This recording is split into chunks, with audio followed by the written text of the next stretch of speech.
कोई भी रिश्ता प्रेम तथा विश्वास पर आधारित होता है और हमारे जीवन में रिश्ते नाजुक और बेहद महत्वपूर्ण होते हैं। किसी भी इंसान के लिए जीवन में अकेले रहना नामुमकिन है, इसलिए हमें कुछ रिश्ते हमारे जन्म से पहले ही मिल गए और कुछ बाद में। लेकिन इन रिश्तों को निभाना ये हमारे हाथ में है। हमें अपने रिश्तों को मजबूत बनाने के लिए प्रयास करना चाहिए।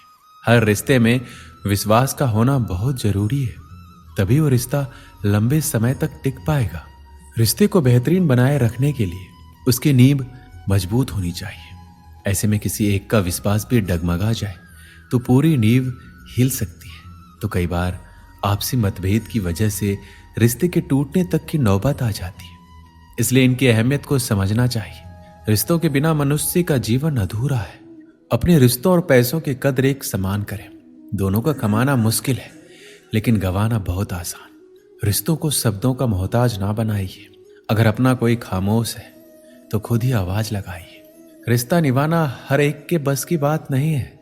खुद को दुख देना पड़ता है किसी दूसरे की खुशी के लिए। रिश्तों की खूबसूरती एक दूसरे को समझने में है।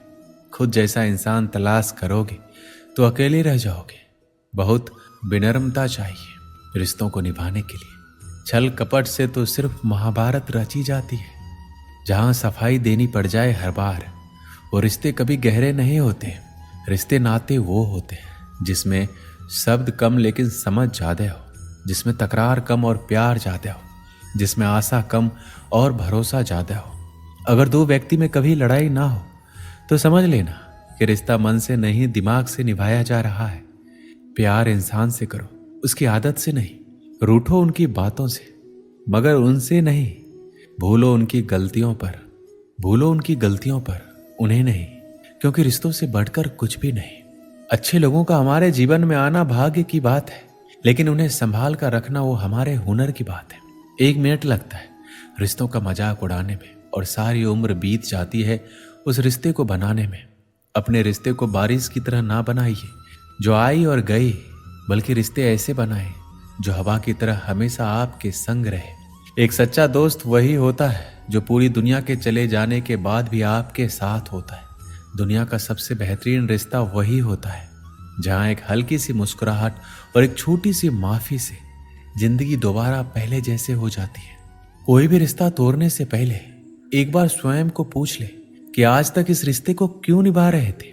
कोई भी रिश्ता बनाना इतना आसान है जैसे मिट्टी पर मिट्टी लिखना, पर उसे निभाना उतना ही मुश्किल है जैसे पानी पर पानी से पानी लिखना। यदि आप प्यार करने के लायक बनना चाहते हो तो प्यार करो और प्यारे बनो। हो सकता है कि लोग आपके द्वारा कहे गए शब्द भूल जाए, लेकिन वो ये बात कभी नहीं भूलते कि आपने उनको कैसा महसूस कर पाया। प्यार से बने रिश्ते को तोड़ने की कितनी भी कोशिश करो, रिश्ते नहीं टूटेंगे, लेकिन स्वार्थ से रिश्ते बनाने की कितनी भी कोशिश करो, रिश्ते कभी नहीं बनते। सच्चे नाते की खूबसूरती एक दूसरे की गलतियों को बर्दाश्त करने में है, क्योंकि बिना कमी का कोई व्यक्ति तलाश करोगे तो अकेले रह जाओगे। जिन्होंने हमें खुशियां दी, हमें उनका धन्यवाद करना चाहिए, क्योंकि वो उन मालियों की तरह होते हैं जो अपने अस्तित्व भर से बाग को हरा भरा कर देते हैं। कभी भी दूसरों के आदर्श रूप को प्रस्तुत ना करें, वो कभी आपकी आशाओं पर खड़े नहीं उतरेंगे। जो रिश्ता हमको रुला दे उससे गहरा रिश्ता कोई नहीं। जो रिश्ता रोता हुआ छोड़ दे उससे कमजोर रिश्ता कोई नहीं। यदि हम ढूंढे तो जिंदगी में एक बहुत ही बुरा सच है कि वही लोग आपको चोट पहुंचाते हैं जिन्हें आप सबसे ज्यादा प्यार करते हैं। जीवन में रिश्ता होना जरूरी है, लेकिन उस रिश्ते में जीवन होना जरूरी है। रिश्ते अंकुरित होते हैं प्रेम से, जिंदा रहते हैं संवाद से, और मुरझा जाते हैं गलत फहमियों से, और बिखर जाते हैं अहंकार से, और मर जाते हैं मौन युद्ध से। रिश्ता चाहे कितनी भी दूर क्यों ना हो, उन्हें अपनेपन का एहसास दिलाते रहना चाहिए। अगर कोई रिश्ता निभाना है तो इन 2 आंखों की तरह निभाओ। साथ सोती है, साथ जागती है, साथ हंसती है और साथ रोती है, फिर एक दिन साथ ही हमेशा के लिए बंद हो जाती है। हमें ऐसे व्यक्ति को संभाल के रखना चाहिए जिसने आपको ये 3 भेंट दी हो: साथ, समय और समर्पण। संबंधों की कुल 5 सीढ़ियां होती है: देखना, अच्छा लगना, चाहना और पाना। ये 4 बहुत सरल सीढ़ियां हैं, लेकिन सबसे कठिन 5वीं सीढ़ी है निभाना, जीवन में सिर्फ वहां तक ही झुकना चाहिए जहां तक संबंधों में लचकता और मन में आत्मसम्मान बना रहे। हर इंसान के साथ इतनी खूबसूरती से रिश्ता निभाओ कि लोग आपको खोने से डरे। आप लोगों को खोने से नहीं। रिश्ते और पतंग जितनी ऊंचाई पर होते हैं, काटने वालों की संख्या उतनी अधिक होती है। संसार में कोई मनुष्य सर्वगुण संपन्न नहीं होता है, इसलिए कुछ कमियों को नजरअंदाज कर रिश्ते बनाए रखिए। अगर कोई आपकी उम्मीद से जीता है तो आप भी उसके यकीन पर खरा उतरिए, क्योंकि इंसान उसी से उम्मीद रखता है जिसको वो अपने सबसे करीब मानता है। रिश्ता ऐसा हो जिस पर नाज हो, कल जितना भरोसा था उतना ही आज हो। रिश्ता सिर्फ वो नहीं जो गम या खुशी में साथ दे, रिश्ते तो वो है जो हर पल अपनेपन का एहसास दे। रिश्ते, प्यार और मित्रता हर जगह पाए जाते हैं, परंतु ये ठहरते वही हैं जहां पर इन्हें आदर मिलता है। कई बार तबीयत दवा लेने से नहीं, हाल पूछने से भी ठीक हो जाती है। माफी मांगने का ये मतलब नहीं होता है कि हम गलत हैं या सामने वाला सही है। इसका मतलब ये है कि हम रिश्तों को अपने अहंकार से ज्यादा महत्व देते हैं। बिना कहे सब कुछ कह जाते हैं, बिना कसूर के जो सब कुछ सह जाते हैं, दूर रहकर भी अपना फर्ज निभाते हैं, वही रिश्ते सच में अपने कहलाते हैं। सिर्फ दुनिया के सामने जीतने वाला ही विजेता नहीं होता, किन रिश्तों के सामने कब और कहां पर हारना है कि जानने वाला भी विजेता होता है। अपने वो नहीं होते हैं जो आपके रोने पर आपके काम आए, अपने वो होते हैं जो आपको रोने ही ना दे। आप दुनिया से लड़ लेना, लेकिन कभी भी अपनों से नहीं लड़ना, क्योंकि अपनों के साथ आपको जीतना नहीं है बल्कि उनके साथ जीना है। जीवन का एक कड़वा सच ये भी है कि आप किसी के लिए तब तक खास है जब तक उसको आपसे बेहतर कोई और नहीं मिल जाता है। जो माफी मांगते हैं वो ये साबित नहीं करते कि वो गलत थे, आप सही, बल्कि उनमें रिश्तों की निभाने की काबिलियत आपसे ज्यादा है। आपकी खुशियों में बस वही लोग शामिल होंगे जिन्हें आप चाहते हो, लेकिन आपके दुख में वही लोग शामिल होंगे जो आपको चाहते हैं। जीवन में एक बात हमेशा याद रखना, अगर अपनों को करीब रखना है तो खामोश रहो, और अगर अपनों को दिल के करीब रखना है तो उनकी कोई बात दिल पर मत लो। जब कोई भी समय मिले तो अपने दिल की बात अपनों से कह दो।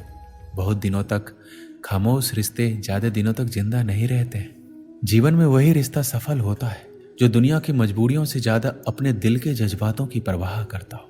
जब इंसान सफलता की ऊंचाइयों पर होता है तो अपने आप को भूल जाता है, और जब बर्बादी की कगार पर होता है तो अपने उसे भुला देते हैं। एक समय की बात है, एक गांव में दो भाई रहा करते थे। दोनों ही बड़े स्नेह के साथ रहते थे। कोई चीज लाते तो एक दूसरे के परिवार के लिए भी अवश्य लाते। छोटा भाई भी सदा बड़े को आदर तथा सम्मान की दृष्टि से देखता था। एक दिन किसी बात पर दोनों में कहा सुनी हो गई और छोटे भाई ने बड़े भाई को अपशब्द कह दिए। वहीं से दोनों के रिश्ते में खटास आ गई। पूरा 1 साल बीत गया, लेकिन दोनों में से किसी ने भी एक दूसरे से बात करने की कोशिश नहीं की।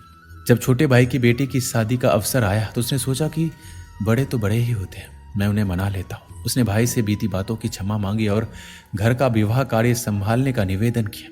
लेकिन बड़ा भाई मन में बात लेकर बैठा था, इसलिए उसने विवाह में जाने से मना कर दिया। इससे छोटा भाई भी दुखी हुआ, लेकिन उसने ठान लिया कि किसी भी तरह भाई को मना कर रहूंगा। विवाह के लिए काफी कम दिन बचे थे। छोटे भाई के प्रयास लगातार जारी थे। एक दिन एक रिश्तेदार ने छोटे को बताया कि तुम्हारा बड़ा भाई रोज एक महाराज जी के सत्संग सुनने जाता है, उनकी सारी बातें वो मानता है।